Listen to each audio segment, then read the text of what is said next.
Welcome back, AP. Welcome back to it. Welcome back to your flipped classroom and our continuing discussion of constitutionalism being challenged in England, right? So we left off in class discussing something extremely important in one of my periods of expertise. We're talking about the rise of the Stuart monarchs in England, right? And well, we talked about the rise already, right? We talked about how, like, James and how he handled a lot of stuff. We talked about our Gunpowder Day celebration that we're going to do, which I'm very, very excited about, right? Good job, Ryan, again, on actually noticing, you know, when the open house would be and whatnot. So the biggest thing about it, though, is we left off discussing Charles I, right? The son of James I, the guy that's going to come along, and he's going to dissolve Parliament not once, not twice, but 3 different times, right? And we also started discussing about, yet again, how this guy believes that he's a divine right ruler, right? Believes that he is an absolutist and literally thinks that everyone should do exactly what he tells them to and wants to try and wage wars that he always seems to lose, right? The guy that, of course, was telling him to do all this that whole time was that guy named the Duke of Buckingham and stuff like that, pushing him, who was also somebody who knew his dad very, very well. Now, going into it, though, we need to understand that what's going to end up culminating, though, after the Duke of Buckingham is dead and after he, like, gets assassinated, and then also after, as well as these multiple, like, firings of Parliament and is forced to sign the Petition of Right, what's going to end up happening, though, is he does rule for 11 years by himself, right? And that 11 years is known as the 11 years of tyranny to the English people, but it's known as his personal rule to Charles himself, right? Charles called it his personal rule, and he said it was the happiest 11 years of his life, right? He said that he fell in love with his wife. He had 2 of his most darling children, right? His 2 sons, of course, named Charles and James. Like, again, I apologize for the terrible naming practices of English monarchs. Now, going into it, though, you also have to understand what's going to end up happening, though, is he does have to raise revenue on his own during that time period. And we talked about this in class, right? Talked about how, like, there was ship money, coronation fines, he would grant monopolies to different companies, and he also took out a lot of debt, right? Now, going into it, though, what's going to end up happening, the event that's going to end up bringing the Parliament back, is a very large rebellion that breaks out in Scotland, right? Of course, his native home. And what this thing was called is the Bishops' War, right? Well, the Bishops' War breaks out because he actually forces onto them this thing called the Book of Common Prayer that Rosie so well noticed in class. She was like, wait a minute, who wrote that thing? I know that thing. And that's exactly right. You do, Rosie. Edward VI, the son of Henry VIII, is the guy that actually creates that book. And what that Book of Common Prayer was it was literally just a book that kind of standardized Anglican Mass. But there's something that you need to understand about the Scots. They're not Anglican, right? So interesting little thing about it, a lot of the Scots are not Anglican. They're actually a type of Calvinist known as Presbyterian, right? Because this guy named John Knox actually came back from Switzerland and Calvin's Geneva and stuff like that, and actually brought back with him a form of Calvinism to Scotland known as Presbyterianism, right? So the thing about it, though, is that they don't like that very much, that they're being given this book that they don't even want to look at, right? And so the little war breaks out called the Bishops' War. And what do you need when you go to war? Everyone, say it with me, you need money, right? Because wars are extremely expensive. So Charles must call Parliament back to actually raise these funds and these revenues, right? So after this, okay, and this is about 1660 that this all is going down, okay, or I think 1660 or 1640, one of those, it doesn't matter, the year doesn't matter. Now, like, so going into it, though, you need to understand one key thing, though, okay?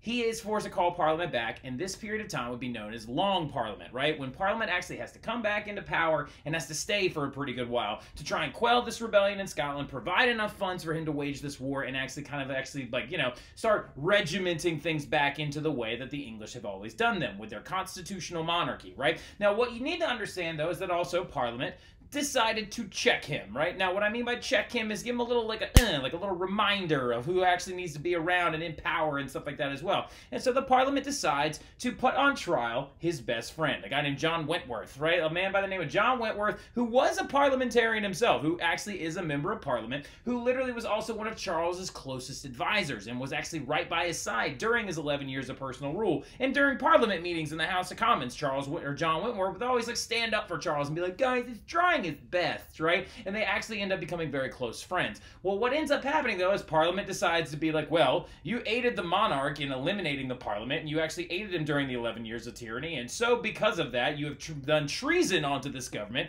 and they put him on trial, and they execute him, right?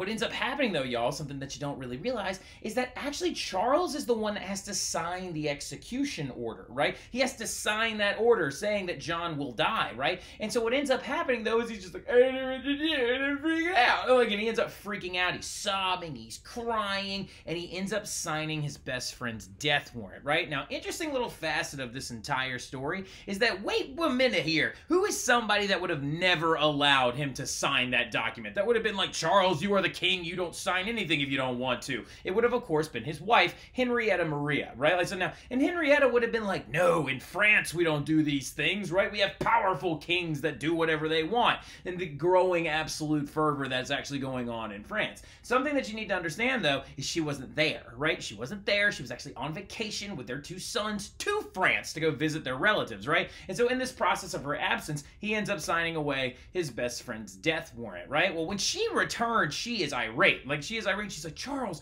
why would you do this? This is ridiculous. Not only did you just succumb to the means of a Congress, but also, I heard a rumor. Ooh, say more. So the rumor actually was going around, though, that the parliamentarians themselves actually started the Bishops' War and started the rebellions in both Scotland and a small one that broke out in Ireland as well. And so what ends up happening, though, is Charles is furious, right? Because, you mean they might have betrayed me? And then decides that he's going to go down there and get back at them and have the 5 leading members of Parliament actually arrested, including the Prime Minister, right? Have them arrested and then have them put on trial and have them executed for them executing his friend John Wentworth. But what ends up happening is those 5 members escape. Hilariously, because like what ends up happening is Charles goes down there and he knocks on the door and stuff like that, right? And he knocks on the doors of Parliament with a big like contingent of soldiers behind him, and he says, open the door in the name of the king. And then all the parliamentarians behind, like the House of Commons members behind the doors, literally are giggling, going, no. And they refuse in the face of the king to open that door. Well, eventually, of course, they break it down. They break down that door, they bust it open, and what ends up happening is all 5 members of that Parliament group have escaped, right? Like, so they actually have ran away, right? And they snuck out a back door, which is very anticlimactic, but I just want you to imagine 5 little old men going, "Ka!" and just like sneaking out of a back door.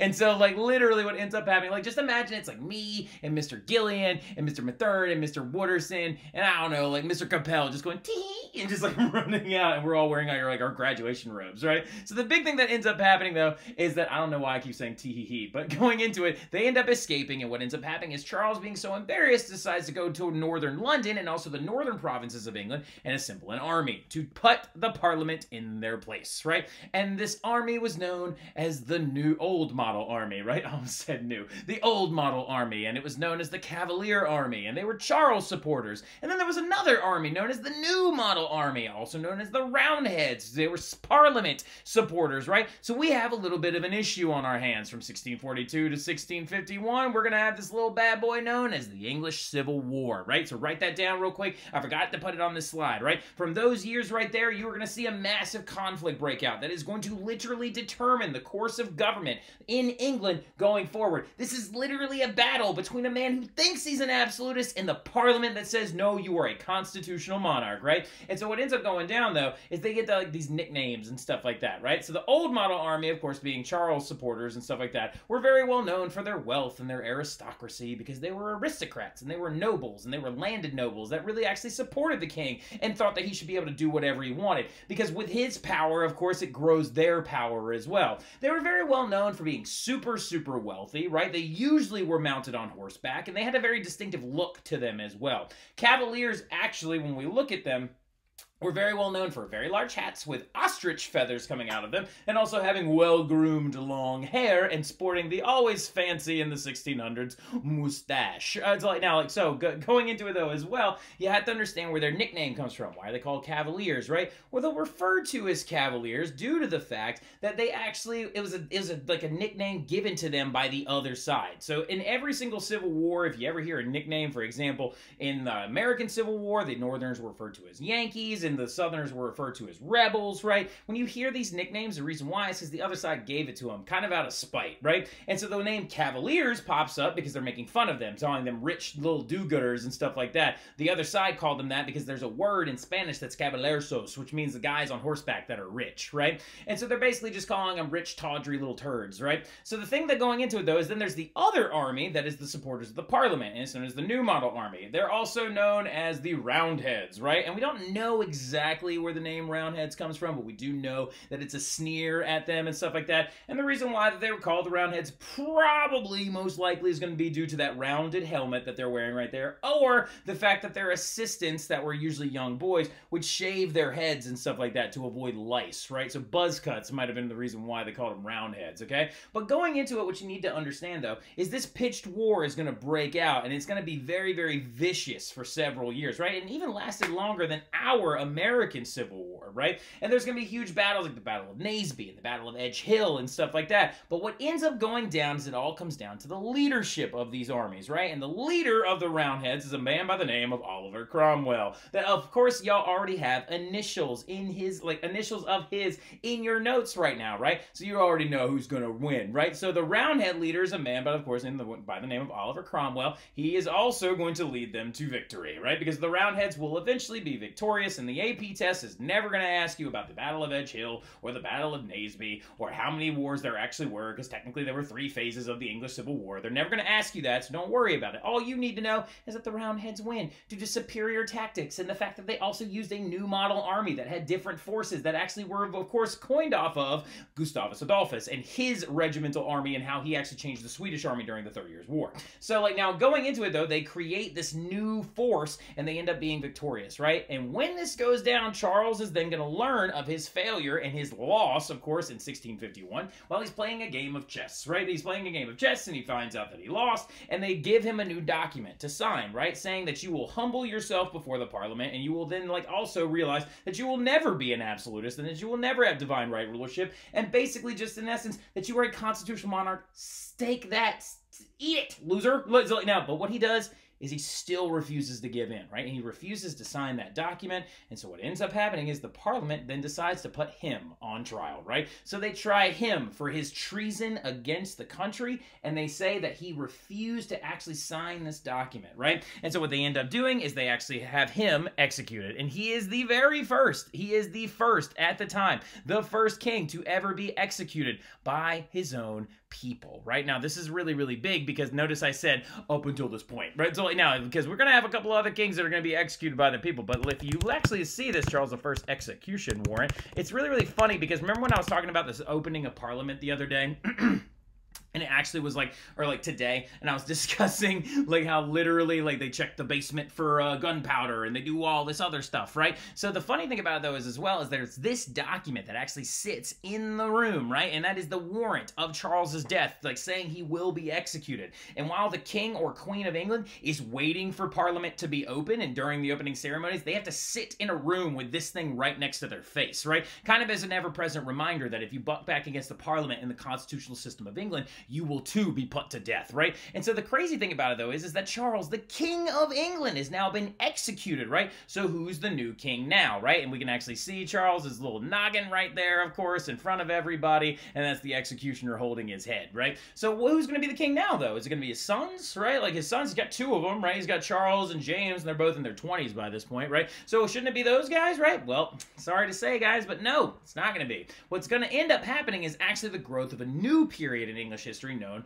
as the Commonwealth period, right? And the Commonwealth period is when Cromwell himself was in charge, right? And so this is a period of time when England had no king. And I know Rosie today in class was like, what do you mean England wouldn't have a king? I'm not kidding. There was literally 11 years in history where England had no king, right? This goes from 1630, 1641, I think. When does the Commonwealth period go, all right? So I know it's in the Commonwealth period. It's not actually going to be later than 1630, 1641. I think it's going to be 1640 to 1651. If I am right about that, if it's 1640 to 1651, I'm going to gloat so hard. Commonwealth of England, 1640 to 1651. Which would... darn it. So it's 1649 to 1660.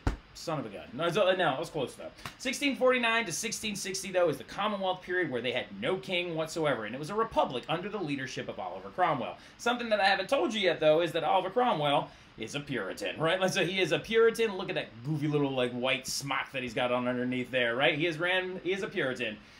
This is scary, right? Because as we already know from learning in Mr. Roddy's class, Plymouth, like, settlers, Puritan separatists, they're not the most fun bunch around, right? They like to accuse people of witchcraft all the time, and they like to ban anything that's a good time, right? So what ends up happening, though, is he forms this thing called the Rump Parliament, okay? Now, this is really important because they probably will ask you about this on the AP test, right? The Rump Parliament is going to be a really, really big deal because basically Charles, as a Puritan, is going to want to ban a bunch of stuff in England, right? And he's going to want to come in and he's going to want to, like, shut all this stuff down. He's going to want to, like, freak out and basically suck the fun out of everything. Like, if Mardi Gras existed in England, it would have been banned, hands down, because of this Rump Parliament, right? Well, the thing about it, though, is to sit there and make the assumption that every parliamentarian is a Puritan would be ridiculous, right? So he actually does this thing called the Rump Parliament by firing everyone in Parliament that doesn't support him, so basically he can streamline his ability to ban stuff in England. And what's going to end up happening, though, is he's going to do a lot of crazy stuff. He's going to invade Ireland and kill a lot of Catholic priests and civilians, right? Leading further to this whole priest hole thing, because he basically starts hunting down and vilifying Catholic priests so that they could be executed, right? He also leads another war against Charles II, or Charles Jr. at the time. He's not the second because he hasn't been coronated king.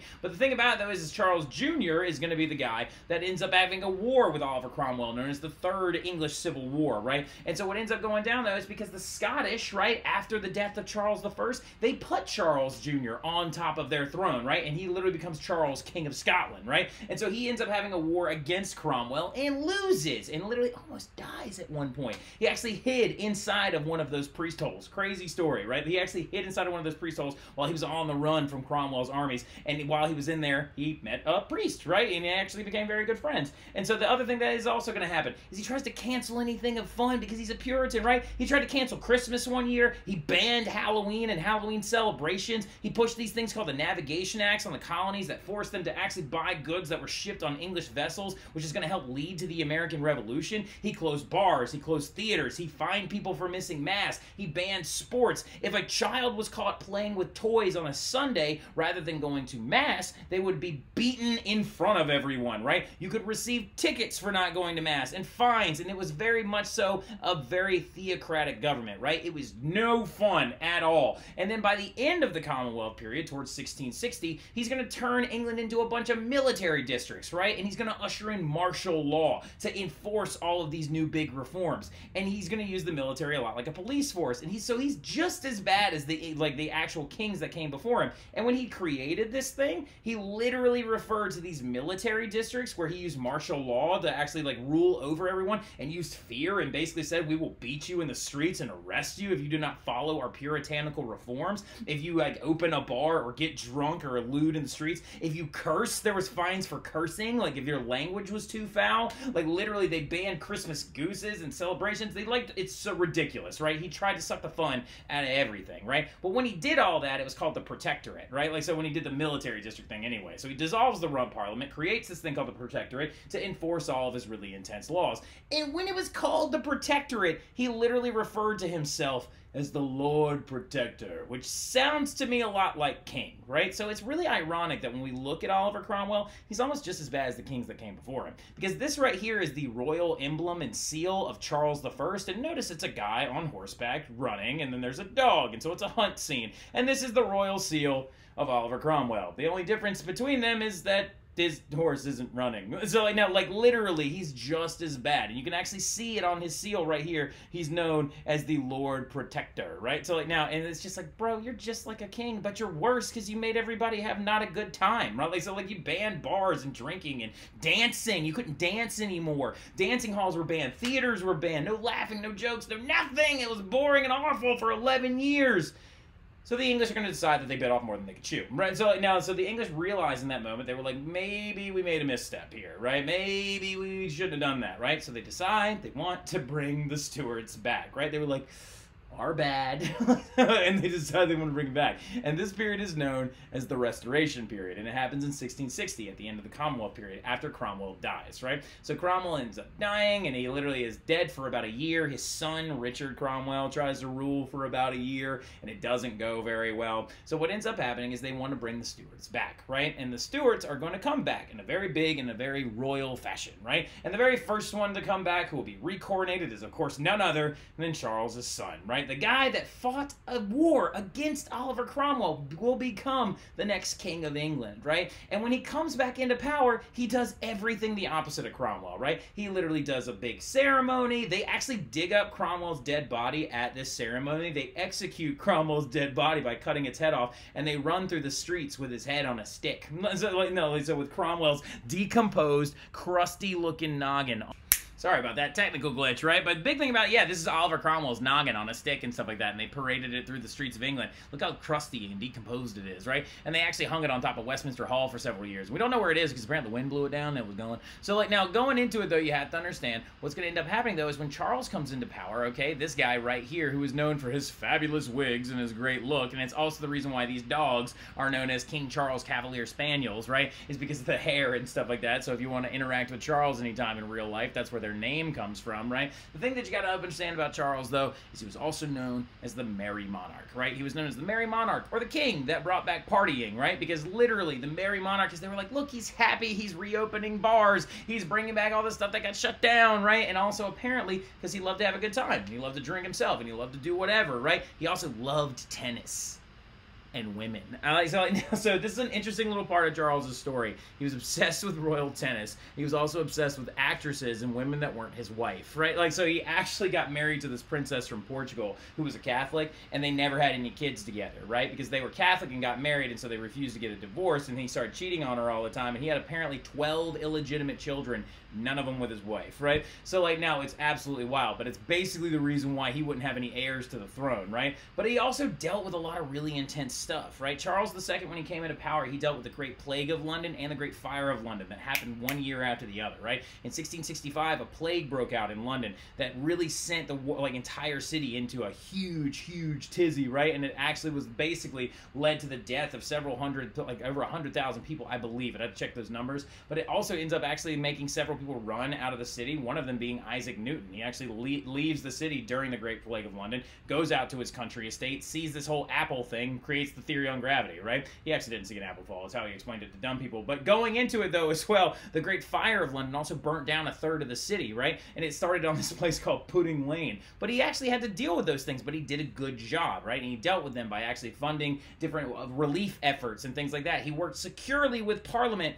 But also, interesting little fact, he was secretly a Catholic, right? So he was secretly Catholic, okay? Because literally when he met that priest in that priest hole, he actually converted to Catholicism after that, right? And also his cousin is the most famous, like, absolutist that you'll ever meet, none other than Louis the 14th, right? Louis the 14th actually is his close cousin, and Louis told him, look, I'll give you an allowance, I'll give you some money, okay? You're going to relieve some of these laws on the Catholics, all right? And he tried to, but he ended up failing to do it and stuff like that. And he ends up dying pretty sad, right? He, like, died in a really sad way. He had a stroke. His doctors basically tortured him to death on accident. And what ends up going down, though, is he actually doesn't receive his very first communion until he's on his deathbed, which is wild, right? But I love Charles II. I think he's a great, cool figure to talk about, right? And basically, he is that merry monarch because he brings England back to the monarchy, right? Now, the thing that's really interesting, though, is it was never known that he was a Catholic until after he was already dead. Now, his brother, on the other hand, that ends up taking the throne, James I's grandson, Charles I's other son, right? The reason why he ends up taking the throne is because Charles didn't have any legitimate heirs, right? So James II takes the throne, and he is openly Catholic, right? And he starts installing people into leadership roles that are also Catholic, right? And this drives the Parliament insane, right? He also then has a son that they were never expecting him to have, that they knew he was going to also be Catholic, who would eventually possibly become James III, right? And then he had a grandson who claimed that he was also the King of England, right? During this thing called the Jacobite Rebellion. He's called Bonnie Prince Charlie.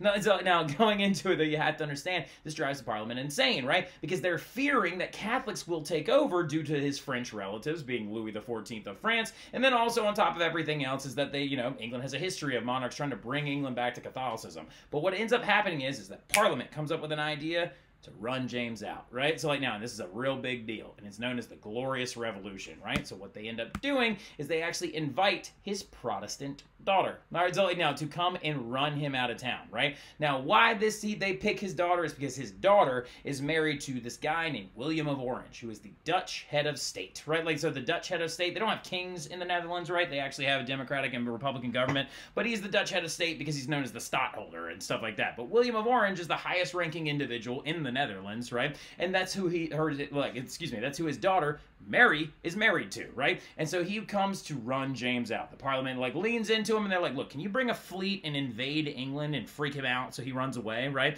So what ends up happening is that William does bring that fleet, right? And the army does nothing to help James. He orders them to fire their weapons at them. He orders them to stand up against William and to protect the crown, and literally they refuse to do so. And so literally when the English military refused to help him, the King of England ran away to France in a friggin' rowboat, right? So, yeah, like jumped in a rowboat, threw his royal seal into the water, and paddled his way to France. Not all the way to France, that would be ridiculous. He actually just went to a bigger boat and then they sailed to France, but basically he ran away out of fear, right? And so when this ends up happening, this has caused what's known as a revolution, right? Because a revolution is a forcible overthrow of a government, a social order, in favor of another one, right? Now, the reason why this one's called the Glorious Revolution of 1688 is because no one died. Right? Like, so no one died, right? Like, no one was killed. The king just simply ran away, right? And what's going to happen after that is they're going to coronate two new rulers. And those new rulers are going to be William, who's actually Dutch, right? And Mary, who's actually going to be James's daughter, right? And they rule together as co-monarchs, right? They actually call them William and Mary, right? And these co-monarchs who are going to give ruling authority back to the Parliament are going to even sign a new document known as the English Bill of Rights. And this thing will actually usher in freedom of speech,